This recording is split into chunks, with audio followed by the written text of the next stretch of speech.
Howdy everyone, I'm Michael Pyrcz. I'm an associate professor at the University of Texas at Austin, and I record all of my lectures and put them online to share with my students for evergreen content and for working professionals.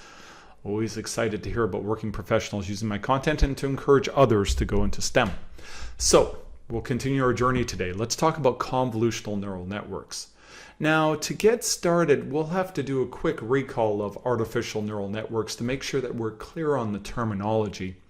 And then we can dive in and talk about the convolutional neural networks, the way that we're going to frame it through regularization and convolution type of operators that we can use to move from feature map to feature map. Very cool stuff. And there will be an example. I'll record a separate video to include that example.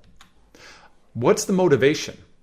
Well, these are all very powerful nature-inspired computing approaches that extend the artificial neural networks to be able to do machine learning with images. And this is very important to us in the subsurface, in the spatial context. Many of our data sets, in fact, are images, exhaustive images. We want to be able to explore and learn from those images. Here's an example of an image and the resulting feature map after a convolution operation. So we'll go through and talk about these methodologies. We can look to nature for inspiration to develop novel problem-solving methodologies. Imagine nature's been around for billions of years and found all kinds of really cool ways to solve problems. Artificial neural networks were inspired by biological neural networks, the brains. The nodes in our models are, in fact, artificial neurons, and the connections between the nodes are artificial synapses. The intelligence emerges through these systems through many connected, weak or simple processors. The convolutional neural networks approach really does extend upon this, incorporating the concepts from an animal visual cortex. And that's what we're going to do. So it's all nature inspired, which is just really cool and epic. Now remember, anytime we talk about machine learning, let's go ahead and have this function in our minds. We have inputs, the predictor features. We're going to have a function that output, the response feature or features. It's all supervised learning. We're going to provide a set of labeled data, training data, so that we're able to have not only the predictor features, but the response feature, and the machine can then learn from that. Nonlinear, predict in very complicated situations. In fact, recall from the last lecture, we made the statement, the universal function approximator. The ability to learn any possible function shape over an interval. Amazing. So let's go ahead and just give ourselves a very simple artificial neural network, just so we can indicate the terms and refresh. We have our predictor features. We're going to go ahead and do likely a min-max normalization or perhaps a standardization. That's indicated here for all of our features. Then we have ourselves fully connected. The layer with all of the inputs is connected to all of the hidden layer right here, all of the nodes, the whole combinatorial of possible connections, and from that layer to the output layer. And we'll reverse the transformation, get back to the original units, because we need to work in original unit space for decision making, of course. This is an example of a single hidden layer feed forward neural network right there. And feed forward because everything is moving from the left-hand side to the right-hand side in the image. Now the connections, once again, the output from a node, for instance, this normalized input, x1n, is going to be sent to all of the hidden layer nodes right here. And all of the results from the weighting of the input nodes at a hidden layer node will be sent to all of the output. So these are the connections. Once again, fully connected, feed forward, everything is moving from left to right. Now within the nodes, what we have is that simple processor, which in fact, what it does, it just takes a linear combination of all of the inputs, weighting. Now these weights are what are trained through back-propagation, and we also will have a bias term. The bias term may be constant over the entire layer. I just show one node from the hidden layer, but it may also be unique to each one of those nodes. Then we take that addition of a bias term plus the weighting of all of the inputs, and we're going to go ahead and apply a nonlinear transform, the activation function. Now that's our simple processor within an individual node in the hidden layer. Now, through many interconnected nodes, we gain flexibility. And through the use of the activation function, we have the ability to characterize nonlinear patterns. Okay, so that's the overall artificial neural network approach. Just a reminder, we have an input layer, hidden layer, output layer. Everything is flowing from left to right through that. Now, once again, deep learning is when we use more than one hidden layer. Rest assured, everything we do with convolutional neural networks will be deep learning. We will have many layers. Let's go ahead and talk about convolutional neural networks now that we've had a little bit of a review. When we talked about ridge regression and lasso, we introduced the concept of regularization. Now, artificial neural networks, that's a lot of weights. We calculated in the last lecture, it's a huge combinatorial of weights for a fully connected system. And because of that, they can be prone to overfit. We really do need a form of regularization to prevent this. And recall with ridge and lasso regression, we integrate regularization into loss function through the shrinkage term. And what it was doing was trying to shrink all of the model coefficients towards zero, or at least decrease their magnitude. This reduced model variance. A different approach to regularization is possible, and we'll do this with convolutional neural nets. With image data, we have an implicit hierarchy, proximity, adjacency of pixels. Those are not in an image. It's not just pixels, but they actually are close to each other. They have an ordering relationship in space. Now, regularization through extraction of smaller pixel subsets or simpler patterns from the images would actually be a really powerful idea. And we'll also use the concept of dropout, random removal of connections for regularization. Let's go back to artificial neural nets first to provide a bit of a contrast. We could just take our image data and feed it into an artificial neural net. I hope you can see it would not be too hard to do. The problem would be is we'd have a massive number of model parameters. The model would likely be overfit, very sensitive to the location, specific location. We would learn in such a way that we would not have what's known as translational invariance. It'd be very location sensitive. And we would be forced to do what's known as flattening the image to a vector. And so let's look at that. We have an nx by ny image. We have a regular set of pixels. They have information. They could be RGB with 3 different color codes, or they could be black and white with just intensities, but they're an image. We would take them and we could sort them, maybe going across the top and then going to the next row and like this, and we would flatten it. Now we have a one-dimensional vector, which is nx by ny length. The problem is, as soon as we do that, all of these nodes, these input nodes reading each one of those pixels, really lose information about how they're ordered, how they're positioned in space. We're losing important inter-pixel pattern ordering adjacency information. Now we could do that, and then we could do a fully connected feed-forward system, and we could go to an output. And then this problem, we're getting different models, or I should say images, with channels or no channels, and we could have a artificial neural net that would tell us probability of channel and the complement, the probability of not channel. We could do that, but we would lose all of this, and we would likely be overfit. In fact, what's very interesting is if we fed in another image where the channels were in different locations or a little bit different, it may just fail. It may be just trained to recognize this image. That's not good. That's not helpful. That's not what we want to do. What do we do with convolutional neural networks? Well, what's very interesting is the natural analog continues, and it's very powerful. The cortical neurons, the receptive fields, there's actually these kind of constructs within our architecture within our visual cortex. And let me just abstract it because I'm not a med student and I would not cover it very well. But let me just suggest that what happens is that that image, we don't perceive all the pixels. Okay, just for fun, sit back and do a soft focus. Just look around your world.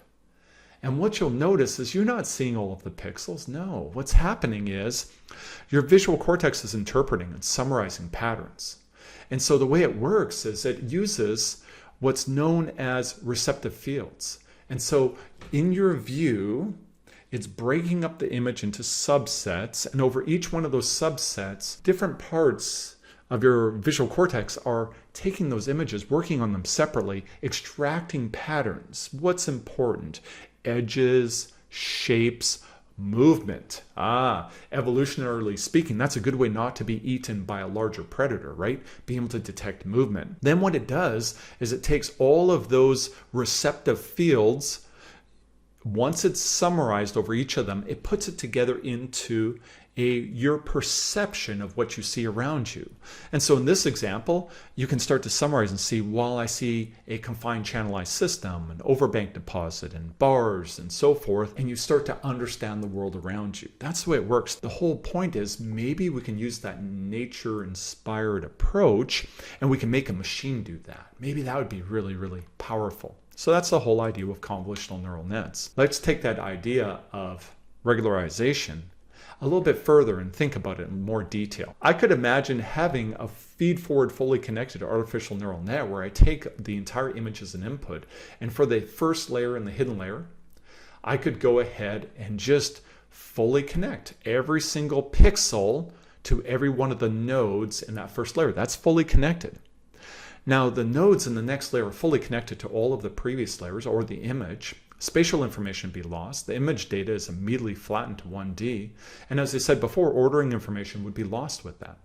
If we use receptive fields, what's really interesting is something different happens. We take a subset of the image and we can pass it to a single node in the next layer. And all of those nodes together retain their spatial relative locations. In fact, instead of having just a layer with a bunch of nodes, a one-dimensional vector of values, what we have is we have a feature map. We go from the image to effectively a new image.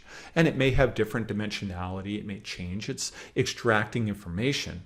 But this is going to be the whole idea with convolutional neural nets. We move through image to feature map to feature map to feature map, and we can continue through.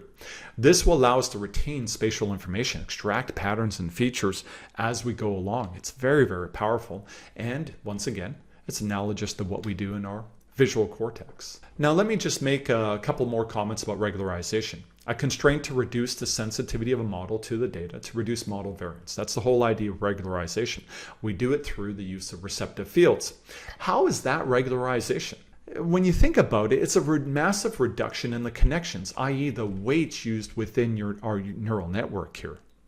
In other words, the number of model parameters are greatly decreased. It's effectively shrinking those potential weights to zero. That does start to sound like regularization. But what's really cool is we're doing it while integrating and focusing on pixel patterns, local patterns. So it's very, very powerful. Okay, so that's what we're going to do. There's other forms of regularization, and one of them that is commonly used in convolutional neural nets is known as dropout. Now, the whole idea is to prevent a specific node connection from dominating the model. What we're going to do is during the training epochs, the cycles, we're going to randomly ignore or drop out a proportion of the nodes in the layers. Now, what this does is each training cycle is going to actually see a different version of the network. What we're doing here is we're simulating the idea of training multiple models and averaging, like we learned with random forest for ensemble learning to reduce model variance. Why don't we just do that? That would be kind of a cool idea. We could train a whole bunch of convolutional neural nets on different images or bootstrap of the image. I'm not sure. Well, the problem is it's generally not feasible to train multiple convolutional neural networks in parallel. The problem is that they're just really expensive. They're computationally really heavy. And so we don't do it that way. Instead, by doing dropout, we actually simulate that process while building one model, which is really, really cool. It does result in more noise in training. If you were to track it, you'd see things are moving around more. And I do want to emphasize the fact that after training, all of the nodes are used. So we're not decreasing the connections in the actual final model. The other approach for regularization, the final one, is batch normalization. It's a really cool idea too. Once again, we're concerned about things getting out of hand, that certain nodes will start to dominate. What we do is we standardize the nodes' inputs over a layer to center or rescale. We're getting it back to a mean of zero or variance of 1. That's ideally what we're doing. Now, what's the problem here is that if you do that, it may not be optimal for training the weights in the next layer. And so what we do is we add 2 new model parameters, and those are specifically gamma, which is the standard deviation, and the mean, which is represented by beta, to add control for improved optimality in training the next layer. And so if you look at it, this simply was a standardization to force mean of 0, variance of 1, and this is simply we'd call it an affine correction to adjust the mean and the standard deviation to a new target. Okay, so that's a really cool idea. It's really about optimizing the activation function sensitivity and training. All right, these are the methodologies for regularization. It leads us to a new method, the convolutional neural networks, with all of these cool ideas around receptive fields. We have various operators we can use to move from layer to layer, feature map to feature map in our convolutional neural networks. These common operators include convolution, a waiting window, or we'll call them kernels or filters designed to extract features. We'll have pooling, and pooling is really cool. We'll do a reduction in dimensionality, which is very useful to us, while increasing local translational invariance. So this is very, very powerful. We'll do depth-wise pooling, downsampling. What happens here is we'll usually have a 1-by-1 filter that's going to combine over the multiple channels or feature maps, and we'll explain that. And we also have activation, the use of an activation function to apply a nonlinear transform to the feature map. This is imparting nonlinearity to the system. At some point, we'll likely go to a fully connected feed-forward plain old artificial neural net, like we talked about in the last lecture. Once we've extracted all of those spatial patterns, we can take that result now and calculate for classification, a probability, or for prediction, a specific continuous value. Okay, so that's what we're going to do. Now let's describe and interpret. We'll also demonstrate all of those. I do have code for it too, so you can walk through and try it out. We'll do a recall. We talked about convolution. Do you remember when? We talked about it during the lecture on K nearest neighbors regression. And so we introduced it as an extension to convolution. Convolution, a really easy way to interpret it, is based on the idea of weighting. It is if we have a weighting function f delta, it's applied to calculate the weighted average of a function gx plus delta. The math looks like this. The convolution operator is shown by this notation. The weighting on the function g, f convolved over g over all of x, and it is an integral between negative infinity and infinity over the weighting window applied and shifted along the function. Pretty straightforward. I'll show it to you graphically. It's very easy to extend it to multi-dimensions. In fact, hey, who doesn't love being able to put a triple integral in your papers? So there we have it right there. We're just going to integrate over all of the dimensions. So not a big deal. We can extend it. What does it look like graphically? Don't judge. I just drew this. I sketched it, so it's not perfect.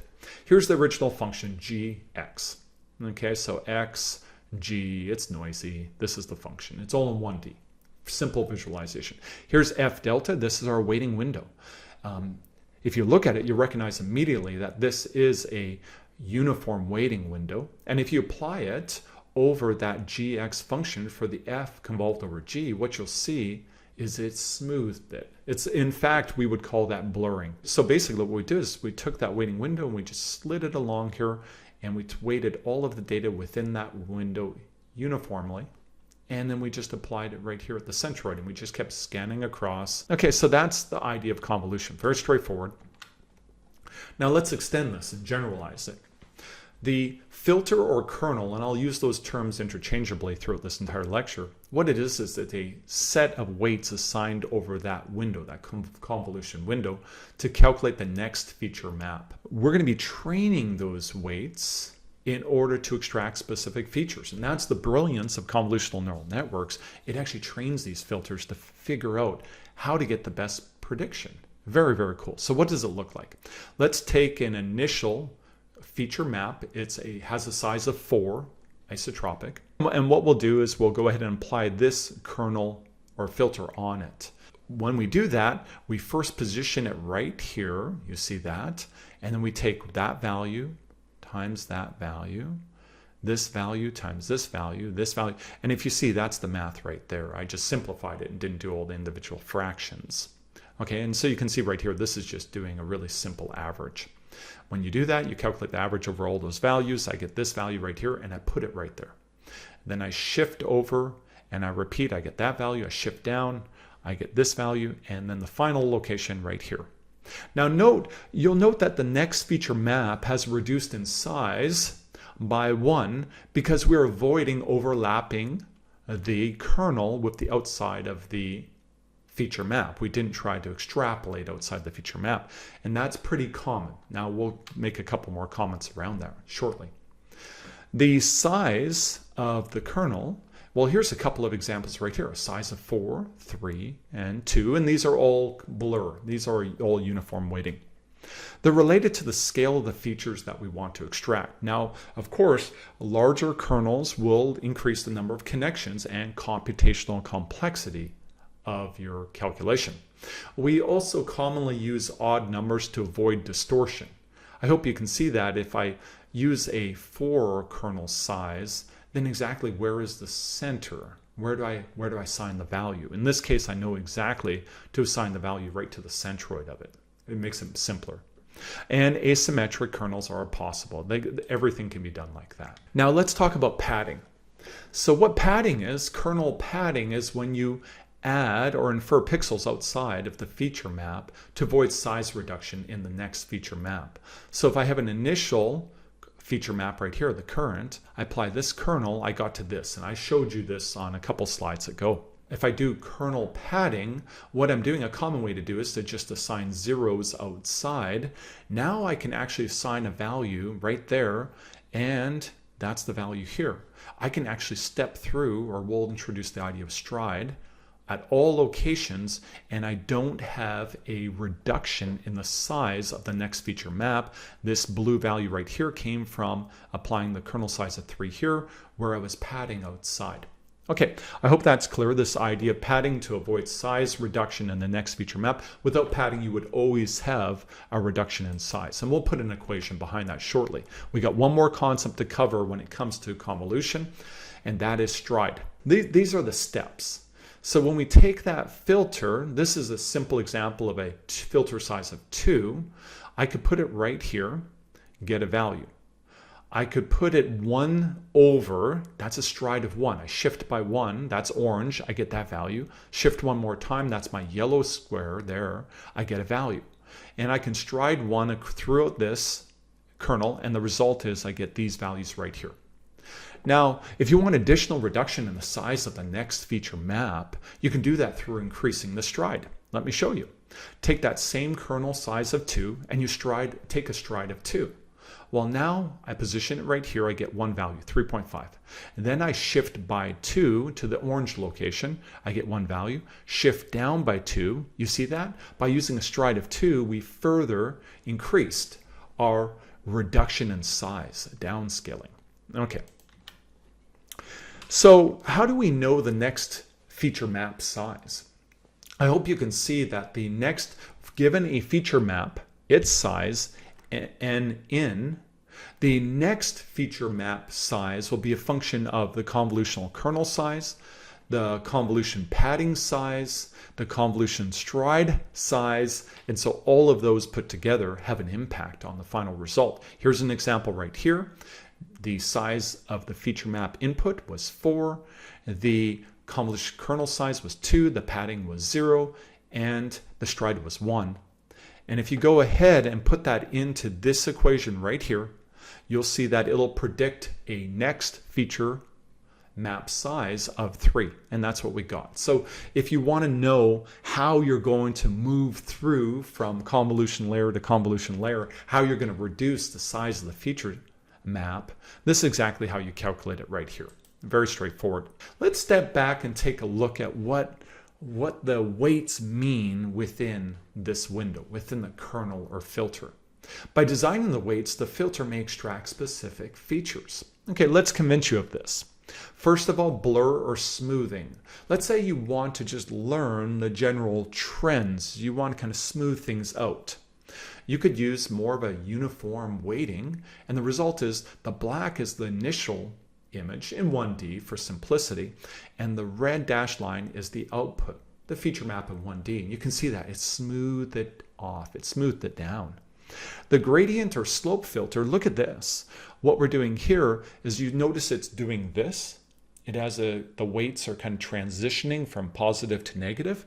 What that does is every time we have that slope, that gradient, it will be maximal. It'll be aligned with it. Every time you have the opposite, it'll be minimal. So this is actually detecting a specific slope within the image. Very cool, very cool. Edge detection looks like this. Check this out. This filter of having a large value in the middle and the negative values around it, it's actually going to penalize any times that you have uniform values within the image. But every time you have an outlier locally, it's going to reward it. It's going to promote it. And so where we have this local high, boom, it's going to look really exaggerated, emphasized. And where it's locally a low, it'll be emphasized. So that's what edge detection is doing.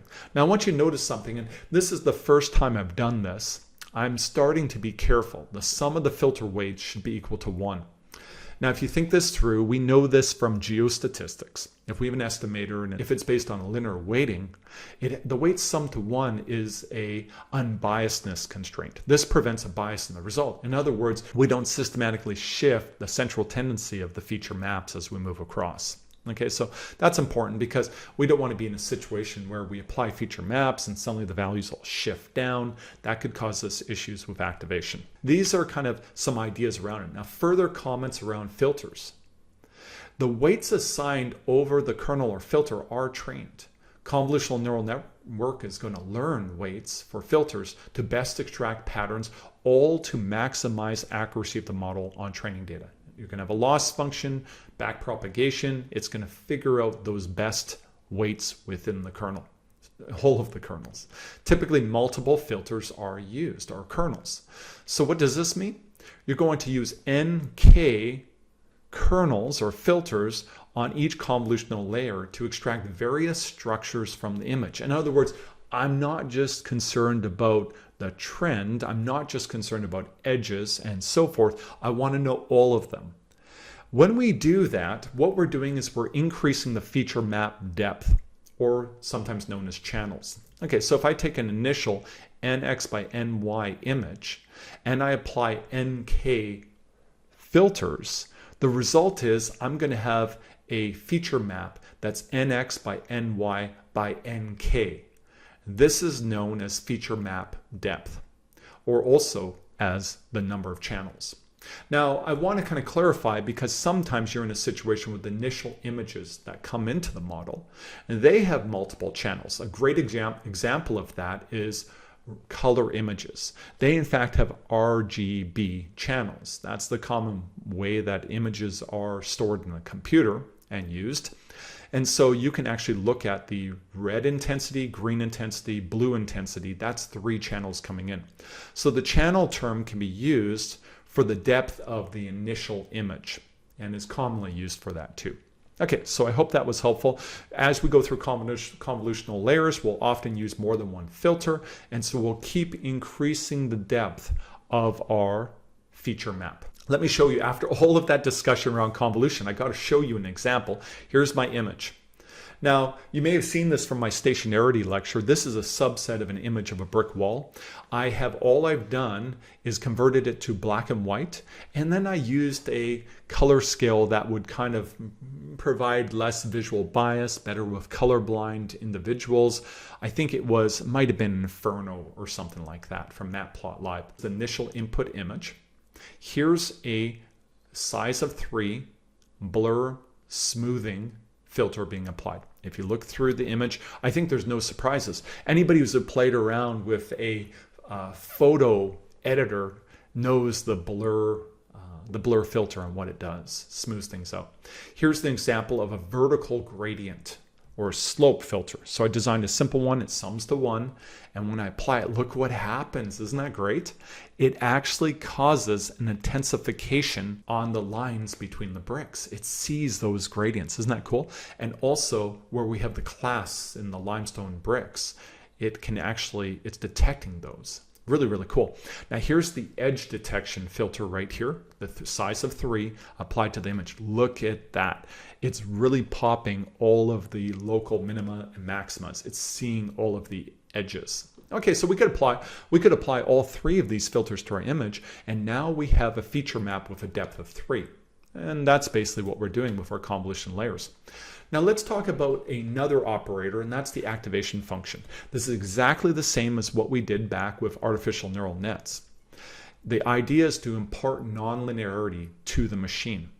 Now, what would happen if we didn't do that? What if we just did convolution, convolution, convolution, and we made feature map, feature map, feature map, and we just kept moving through in a chain? What would actually happen is that adjacent convolutions would actually collapse into a single convolution without an activation function between them. In other words, we wouldn't be learning. It's really, really interesting. It's neat. Our machine, as many as layers as we put, it would just be the same as just one big convolution, complicated convolution. Now, leaky ReLU is, I can introduce that here. It's a modification on ReLU. Now, if you remember, if you put a slope of 0 right here, that was ReLU with the discontinuity at 0. Anything less than 0 equals 0. Anything above 0 is equal to just identity, x. Okay, leaky ReLU, what it does is it avoids death of neural networks, and that happens when the whole system starts to get below 0.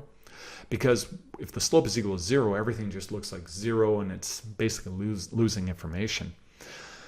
What we do is we put a little bit of a slope here, so while we have greater sensitivity above 0, we do have some sensitivity down below. Now, what would it look like? I apologize. I know I'm using 1 through 16 right here. We should be working with min-max normalized values like -1 to 1. I've just shown this for simplicity and consistency with what I showed before. But basically take that function, apply it to all of those values. And I hope you can see in this case, it would be the same values because it's all above 0. And if we were below 0, it would be based on this lower slope. Okay, so that's all we're going to do is we're just apply the activation function on all of the individual values within the feature map. Here's the activation function being applied to our original image. This is the initial image. This is after the application of the activation function. Now I haven't done a convolution. I'm just trying to show the individual steps here. We would have done a convolution and then an activation in practice. This is ReLU. This is leaky ReLU, where I actually used a pretty strong alpha 0.5, so half the slope as you had for greater than 0. If you look really carefully, do you see what happened? I see it.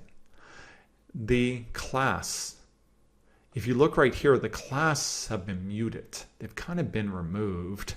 They're not as significant. If you look down here, you can actually see the class are still popping out. That's very interesting to me. That's very, very interesting. Compare this image here. You see the deep parts of these class, these holes in the bricks, are kind of being muted, while here they're still being preserved to some level. And there's an emphasis on the positive values within, which are basically like the brick edges and so forth, the textures in the bricks. Very, very cool. Let's talk about the pooling operator.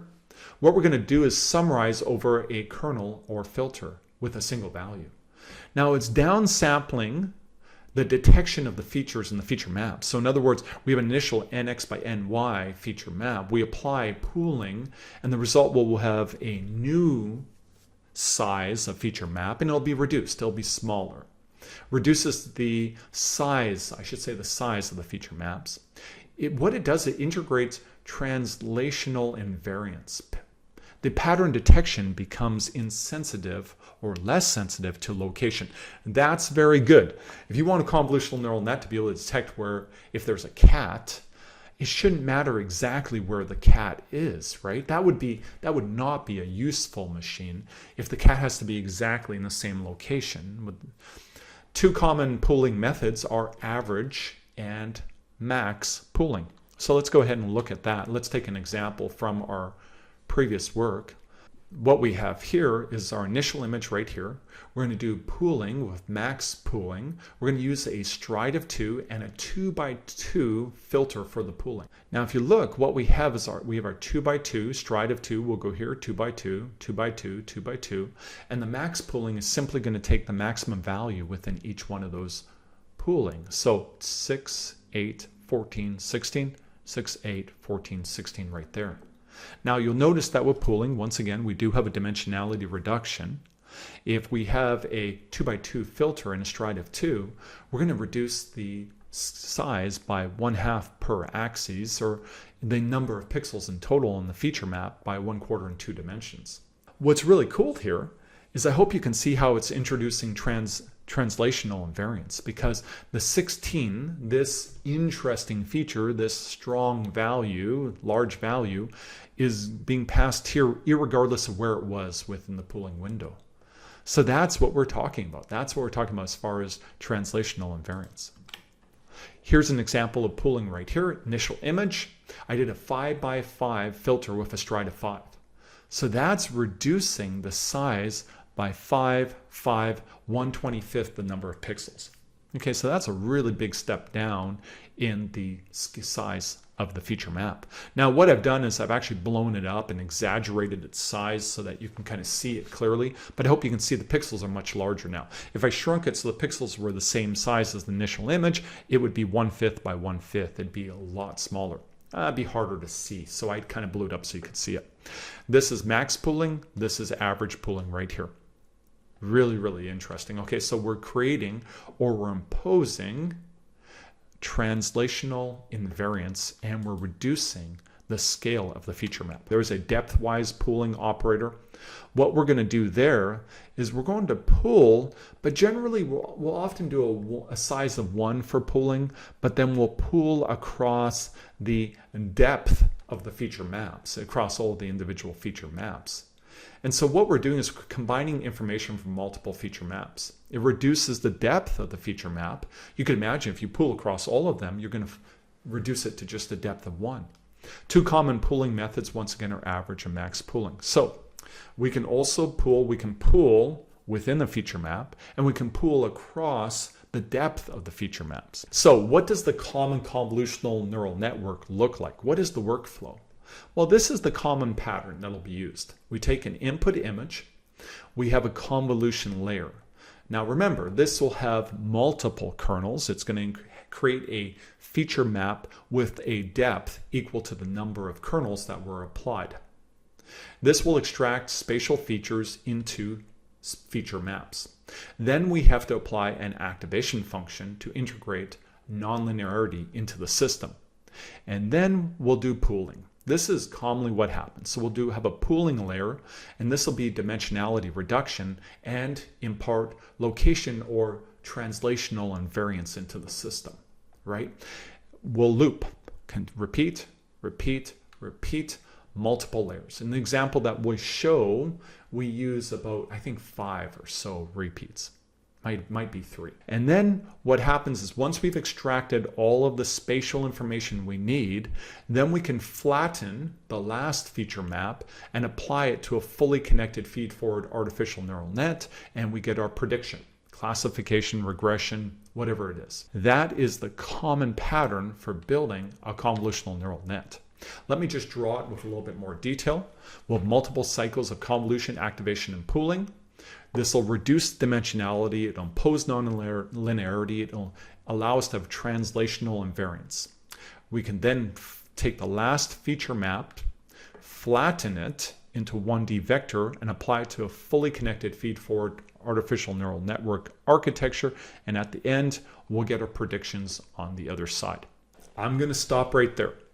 I have an example of a convolutional neural network. I also have a really nice example of the individual operators being applied in order to calculate the images that I showed in this lecture. Those I'll talk about in the next video.